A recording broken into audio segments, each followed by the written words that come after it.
Island by FrankBaum. Chapter 10. The King's Treasure Chamber. All the Blueskins assembled in the servants' hall were amazed to see the pets of the princesses trailing after the strange little girl, but Trot took her place next to Button-Bright at the table, and the parrot perched upon her shoulder, while the peacock stood upon one side of her chair, and the lamb upon the other, and the cat and dog lay at her feet, and the blue rabbit climbed into her lap and cuddled down there. Some of the Blueskins insisted that the animals and birds must be put out of the room, but Ghip-Ghisizzle said they could remain, as they were the favored pets of the lovely snub-nosed princesses. Cap'n Bill was delighted to see his dear little friend again, and so was Button-Bright, and now that they were reunited, for a time at least, they paid little heed to the sour looks and taunting remarks of the ugly Blueskins, and ate heartily of the dinner, which was really very good. The meal was no sooner over than Ghip-Ghisizzle was summoned to the chamber of His Majesty the Boolooroo. But before he went away, he took Trot and Cap'n Bill and Button-Bright into a small room, and advised them to stay there until he returned, so that the servants and soldiers would not molest them. "My people seem to dislike strangers," said the major-domo thoughtfully, "and that surprises me, because you are the first strangers they have ever seen. I think they imagine you will become favorites of the Boolooroo and of the princesses, and that is why they are jealous and hate you." "They needn't worry about that," replied Trot. "The snub-noses hate me worse than the people do." "I can't imagine a Boop-Blue becoming a royal favorite," grumbled Button-Bright. "Or a necktie mixer," added Cap'n Bill.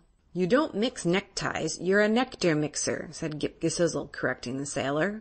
"I'll not be gone for long, for I'm no favorite of the Boolooroo either, so please stay quietly in this room until my return." The major-domo found the Boolooroo in a bad temper. He had finished his dinner, where his 6 daughters had bitterly denounced Trot all through the meal, and employed their father to invent some new and terrible punishment for her. Also, his wife, the Queen, had made him angry by begging for gold to buy ribbons with. Then, when he had retired to his own private room, he decided to send for the umbrella he had stolen from Button-Bright and test its magic powers.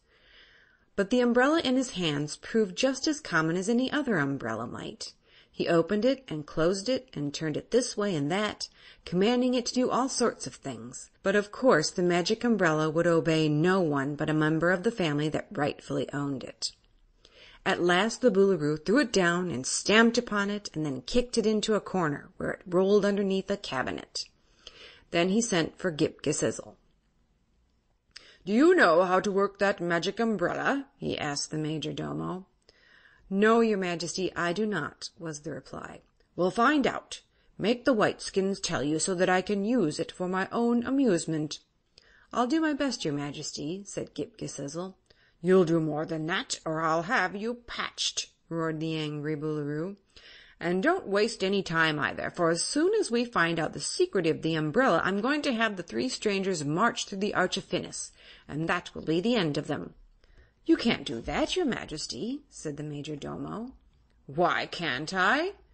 They haven't lived 600 years yet, and only those who have lived that length of time are allowed to march through the Arch of Finis into the Great Blue Grotto." The king looked at him with a sneer.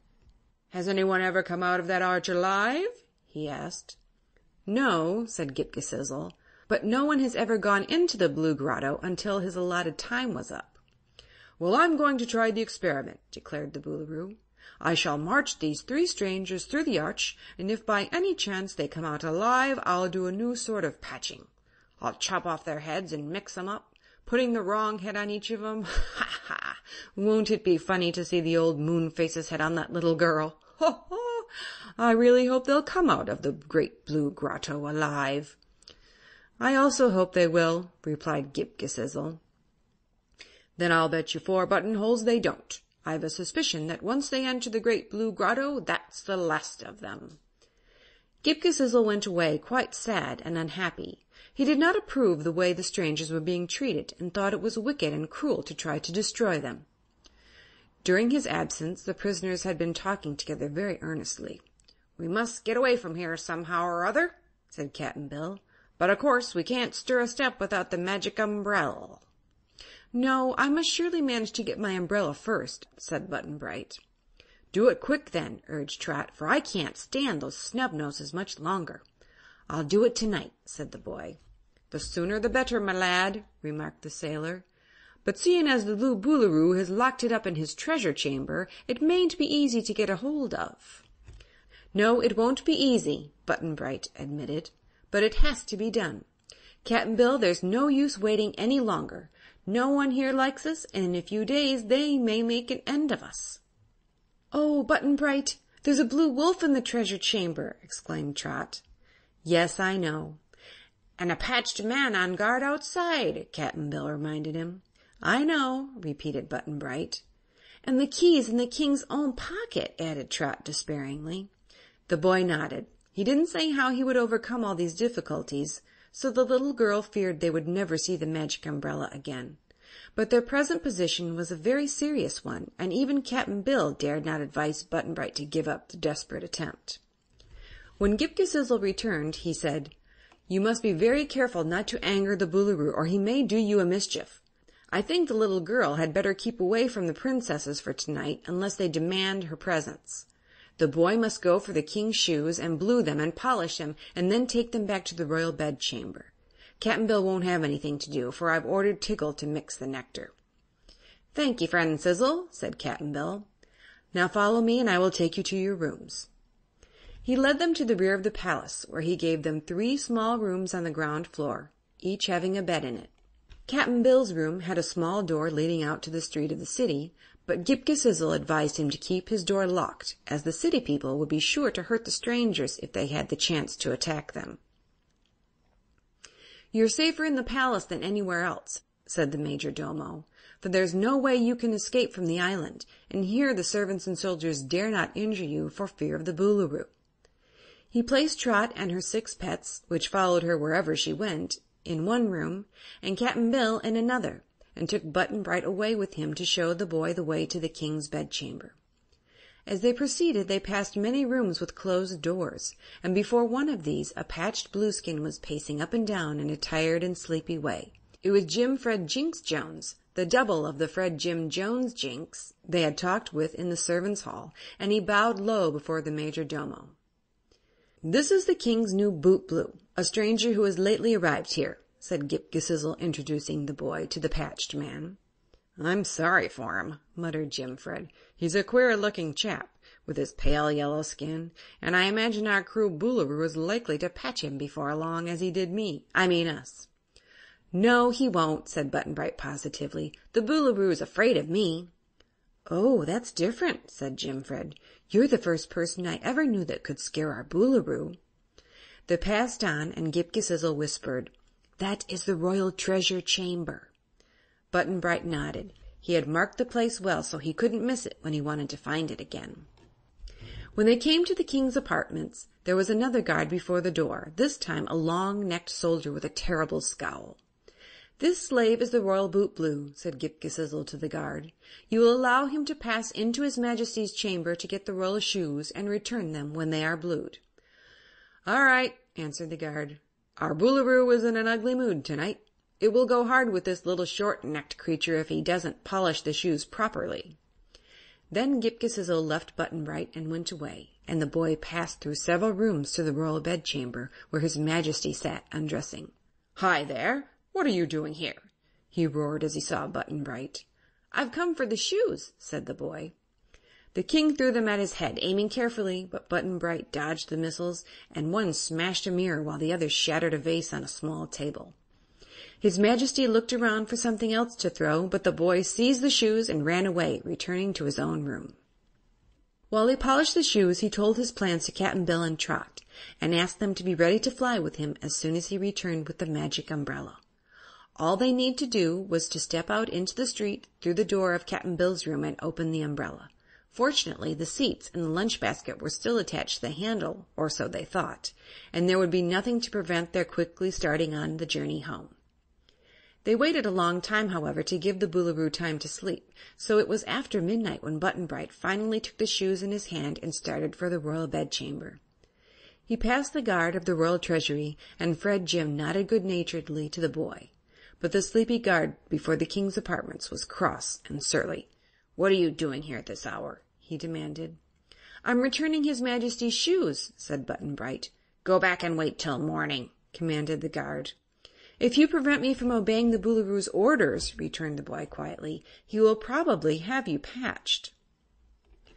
This threat frightened the long-necked guard, who did not know what orders the Boolooroo had given his royal Boot Blue. "Go in, then," he said. "But if you make a noise and wake His Majesty, the chances are you'll get yourself patched." "I'll be quiet," promised the boy. Indeed, Button-Bright had no desire to waken the Boolooroo, whom he found snoring lustily with the curtains of his high-posted bed drawn tightly around him.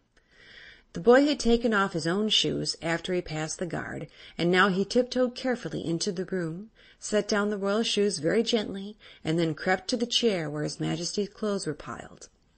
Scarcely daring to breathe for fear of wakening the terrible monarch, the boy searched the royal pockets until he found a blue gold key attached to a blue gold chain.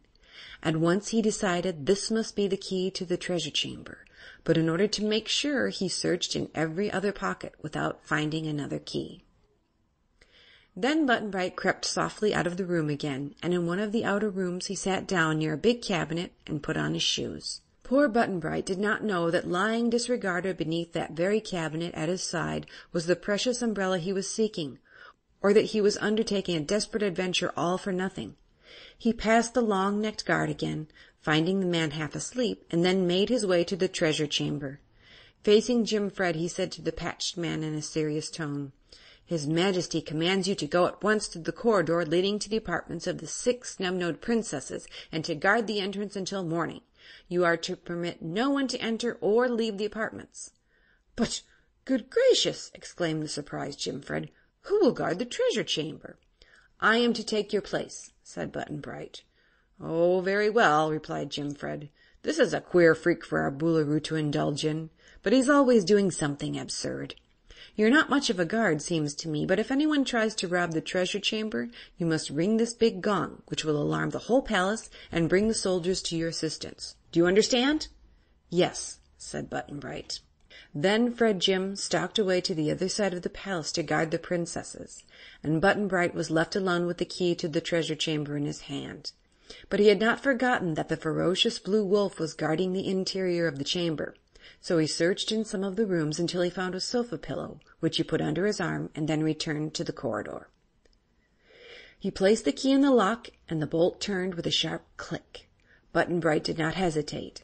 He was afraid, to be sure, and his heart was beating fast with the excitement of the moment, but he knew he must regain the magic umbrella if he would save his comrades and himself from destruction, for without it they could never return to the earth. So he summoned up his best courage, opened the door, stepped quickly inside, and closed the door after him. End of Chapter 10. Recording by Lisa Phelps Gonzalez, Minneapolis, Minnesota.